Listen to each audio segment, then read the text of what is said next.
Most people usually choose dogs or cats when thinking about getting a pet, but this young man wanted something different and got a strange pet. As time went on, they became close, but the pet started causing trouble.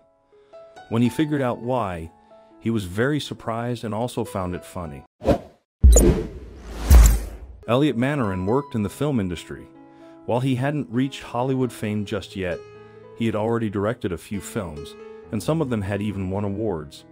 His favorite aspect of his job was storytelling, captivating audiences with his narratives. Elliot was always in search of new stories, but he never could have anticipated that the most intriguing one would revolve around him. It all began with a friend.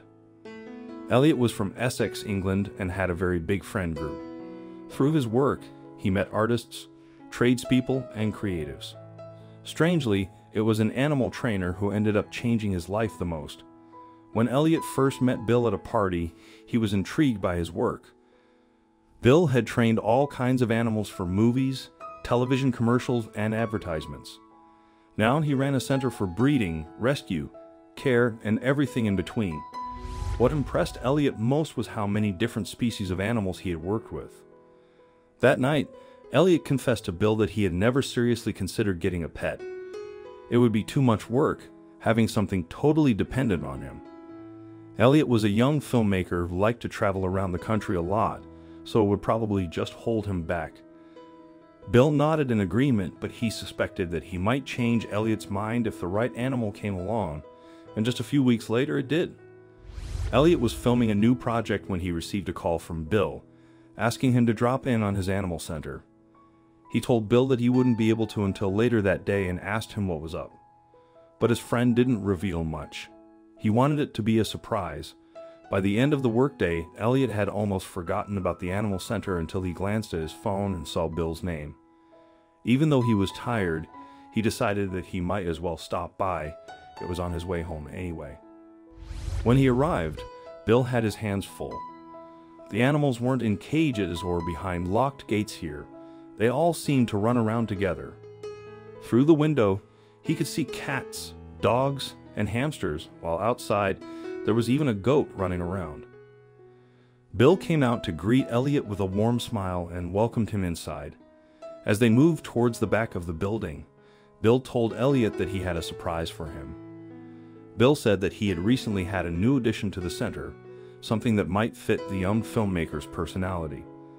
Elliot was flattered, but if this was what Bill brought him here for, he had to politely refuse. "Please, Bill," pleaded Bill. "Just take a look." He swung open the back door and revealed a large bird enclosure. It was virtually empty, except in the far corner, where a large black bird was perched on a piece of wood, watching with dark eyes. For some reason, Elliot was entranced. He couldn't look away. That's when Bill told him what he was looking at.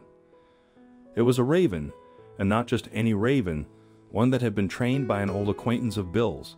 However, that man had passed away recently, and the bird was left to fend for itself. As they were talking, the raven suddenly flapped its wings and moved toward their direction, making a great deal of noise. In the end, it was just moving closer to Elliot. Elliot had to admit it was fascinating, but he wasn't about to adopt a bird at the drop of a hat. However, Bill had a proposition. He asked Elliot if he would be willing to take the raven for the weekend just to see how it went. If he wasn't happy, he could bring the bird back, and there would be no complaints. Bill just wanted to see how it would react in a different environment. It had been a little anxious since his owner had died, and a change might help. The offer was sounding less and less appealing by the minute, but something made Elliot consider it. He did love to learn new things, and something about this bird told him there was a lot to learn. Elliot never would have imagined this even just a few hours earlier, but at that moment, he reluctantly accepted Bill's offer. He didn't know a thing about birds, and the first day was spent researching what his new friend needed. After that day, though, that strange arrangement became a project, just like with his filmmaking. He was fascinated by diving into a totally foreign subject. For now, he named the bird Loki, and before he knew it, he was committed. Elliot did everything he needed to take care of the raven. At first, he kept Loki in his spare room, but over time, he built an outdoor enclosure for him to stay in. However, Loki was no walk in the park. Actually, he turned out to be pretty aggressive. Sometimes he would attack his human with no warning. But Elliot was patient. He understood that it was a big change for Loki, and that it would take time for him to trust his new owner. Still, he had no idea what Loki was truly capable of. All of Elliot's friends and family thought he was crazy. He was dedicating more and more time to Loki, and his house was now built around the bird. After a few years, something changed between Elliot and Loki. One morning, when Elliot was getting ready for his day, he couldn't find his favorite pen. He usually kept it next to his notebook, but it was gone. Elliot looked everywhere but couldn't find it. Then he saw something shiny in Loki's area, and there was his pen along with other missing items like a sponge, notepad, and a CD. Elliot wondered if Loki was doing this to bother him. He got back to work, but things kept disappearing and showing up next to Loki. The raven was taking anything he could find. Eventually, Elliot realized that when he gave Loki food, the raven would take something and bring it back to him. Loki was trying to exchange items, not just stealing them.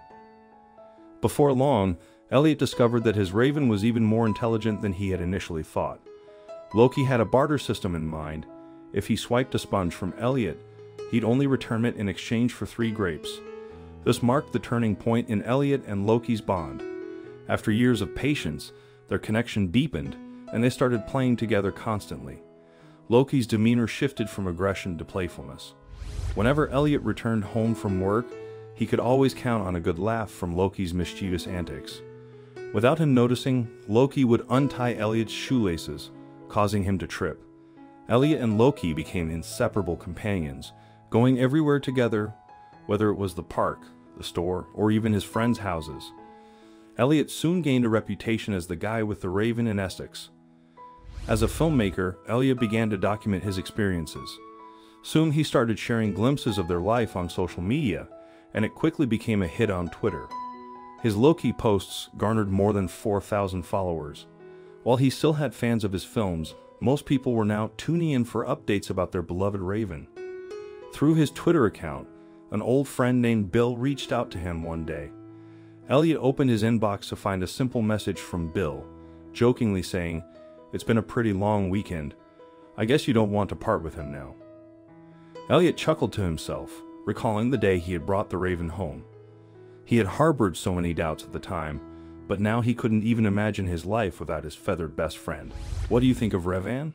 Are they really smart? Have you ever had any experiences with them? Please share your thoughts in the comments section. Thank you.